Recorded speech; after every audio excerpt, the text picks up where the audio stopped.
सभी को बहुत बहुत नमस्कार। मैं डॉक्टर नीरज अग्रवाल। मैं असिस्टेंट प्रोफेसर के तौर पे UISTM जो कि होटल एंड टूरिज़्म विभाग है हमारे पंजाब यूनिवर्सिटी का, उसमें कार्यरत हूँ 2015 से। लेकिन मेरी ओवरऑल जर्नी जो है वो अराउंड 32 इयर्स की वर्किंग हो चुकी है, जो मैंने कॉर्पोरेट में, होटल्स में, डिफरेंट एकेडमिक इंस्टीट्यूशंस में, इवन इनटू गवर्नमेंट सेक्टर और प्राइवेट सेक्टर मैंने वर्क किया है।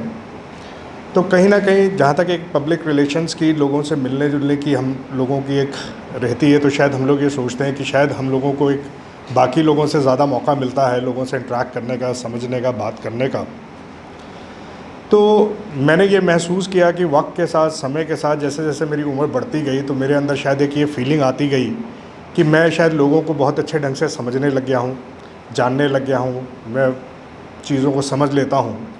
लेकिन इस वर्कशॉप को करने के बाद मुझे ये समझ में आया कि मैं जहाँ चला था आज भी वहीं हूँ।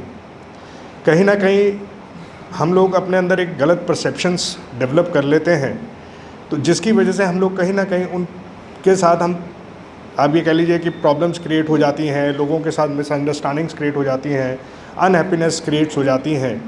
तो ये एक सबसे बड़ी चीज़ है कि जहाँ हमें अपने आप को समझना है। और जहाँ तक ये प्रपोजल्स की बात है, क्योंकि मैं जितना समझ पाया कि भाई एक डेफिनेशन थी प्रपोजल की कि भाई whatever we say that is a proposal, लेकिन हमें उसे अपने नेचुरल एक्सेप्टेंस के अंदर कैसे उसको लेना है, दैट इज़ मोर इम्पॉर्टेंट। लेकिन सच बताऊँ तो मैं आज भी इस शब्द के ऊपर अभी तक अटका हुआ हूँ। मैं अभी भी अपने आप को इस बात से क्लैरिफाई नहीं कर पाया हूँ कि भाई ये प्रपोजल से कैसे मैं अपने आप को, कैसे चीज़ों को एक्सपेरिमेंट करूँ। बट जहाँ छोटा मोटा एक मैंने भी, क्योंकि मैंने शायद पहले भी कहा था, क्योंकि मैं अकेला रहता हूँ तो मेरे साथ शाम को इतना इंटरेक्ट करने के लिए कोई नहीं होता है, तो जिसकी वजह से मैं ये कह सकूँ कि हाँ जी, मैंने बहुत ज़्यादा किसी के साथ एक्सपेरिमेंट किया है। बट हाँ, एक छोटी सी कोशिश मैंने ज़रूर की कि जो हमारे टीचर्स फ्लैट्स हैं, हमारे जो एकोमोडेशंस हैं, तो वहाँ पर एक लेडी सुबह सफाई कर्मी आती हैं, वो अपना बाहर झाड़ू वगैरह करती हैं। तो नॉर्मली मुझे रहते हुए 3 साल हो गए, तो मैंने कभी शायद पलट के उनसे हेलो हाय भी नहीं करा। बहुत निकलते थे तो मैं अपना लैपटॉप उठा के डिपार्टमेंट, क्योंकि साथ ही चला जाता था, कभी मतलब कोई नमस्ते नहीं, कोई कुछ नहीं, कोई इमोशनल या कोई आपने जिसे हम कहते हैं एक्सप्रेशंस नहीं, कुछ नहीं। तो मुझे लगा कि ड्यूरिंग वर्कशॉप की यार, मतलब मैं रोज़ इनसे निकलता हूँ, कभी हमारी आपस में बात भी नहीं होती, ना मैं उनका नाम जानता हूँ ना वो मुझे जानती हैं। तो मुझे सडनली एक लगा कि भाई निकलते निकलते, जैसे वर्कशॉप में आने से थोड़े मतलब आधा घंटा 1 घंटा पहले की बात है, तो वो सफाई कर रही थी, तो मैंने वैसे ही उनको जाके नमस्ते कहा। मैंने कहा और आंटी आप कैसे हैं?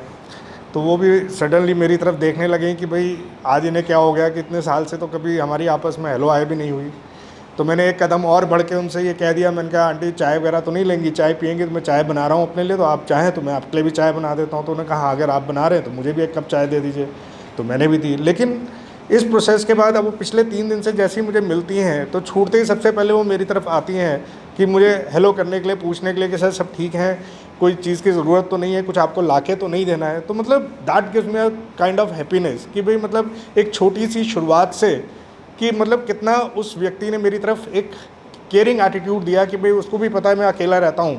तो एक नॉर्मल फीलिंग रहती है अकेले आदमी के लिए, कभी कोई प्रॉब्लम्स हैं। जैसे मैं छोटा सा एग्जांपल अनीस सर के लिए ही शेयर करूंगा, क्योंकि मेरे डिपार्टमेंट में साथ हैं।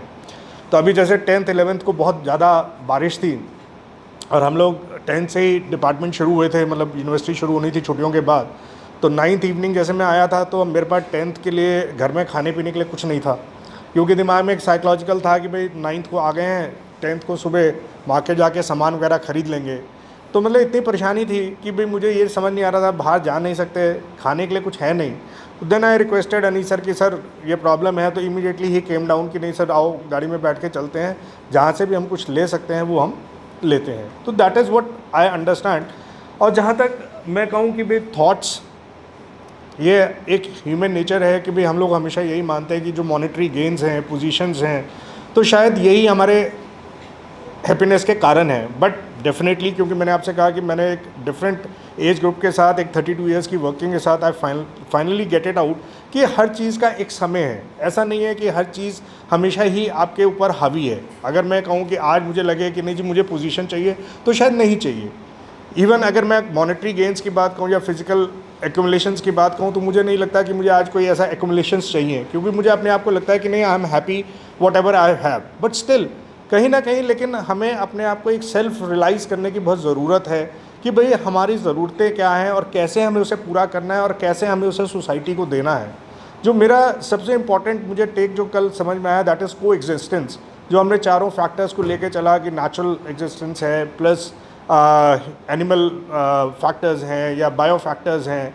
क्योंकि हम लोगों ने एक ड्यूरिंग स्कूल्स हम कह सकते हैं कि एक फूड चेन हम पढ़ते थे, जिसमें इस चीज़ को हम पढ़ते थे, बट कहीं ना कहीं हमने उसको सिर्फ एक एजुकेशन के लिए कह लीजिए या एक एग्जामिनेशन पॉइंट ऑफ व्यू से हमने उस चीज़ को सिर्फ थॉट प्रोसेस रखा, लेकिन कभी ये एग्जैक्टली सोचने की कोशिश नहीं की कि इसका को एग्जिस्टेंस वाकई हमारी लाइफ में क्या है, या ये हमें कैसे बेटरमेंट दे सकता है, या हम कैसे इससे अपने आप को बेटर कर सकते हैं। तो मेरा यही थॉट प्रोसेस है कि आने वाले समय में जो कुछ भी हमने सीखा है, समझा है, इसको और अपने अंदर मनन करेंगे और इससे हम बेहतर अपने आप को एक व्यक्ति बनाने की कोशिश करेंगे, अपने आप को एक सेल्फ बेटर डेवलप करेंगे, जिससे कि हम अपनी सोसाइटी, अपनी फैमिली, अपने लोगों को और ज़्यादा बेटर कर सकें। और जहाँ तक ह्यूमन वैल्यूज़ के कोर्स की बात है, तो डेफिनेटली मैं ये कहूँगा कि ये तो हम शुरू से मानते आते हैं कि हमारे पिछले 20-25 सालों में खासकर, क्योंकि मैं अपने आप को उसी लेवल में देखता हूँ कि हम अपने बच्चों को या अपनी सोसाइटी को देखते हैं तो कहीं ना कहीं हम अपने ट्रेडिशंस, कल्चर्स, जो ह्यूमन वैल्यूज़ को उसको निगलेक्ट करते चले जा रहे हैं, क्योंकि हमारा आज फोकस फिज़िकल एक्यूमुलेशंस पे ज़्यादा हो गया है। तो कहीं ना कहीं मैं ये मानता हूँ कि भाई हमें इस कोर्स को डेफिनेटली स्कूल लेवल पे, कॉलेज लेवल में, एजुकेशन के अंदर एक प्राथमिकता देनी चाहिए और बच्चों को इसके ऊपर वर्क कराना चाहिए। और डेफिनेटली एज अ पार्टिसिपेंट मैं भी चाहूँगा कि मैं इसके ऊपर और काम कर सकूँ, मनन कर सकूँ, और आने वाले समय में मैं भी आप लोगों की तरह एक एज अ रिसोर्स पर्सन इस कार्यशाला में काम कर सकूँ। Thank you.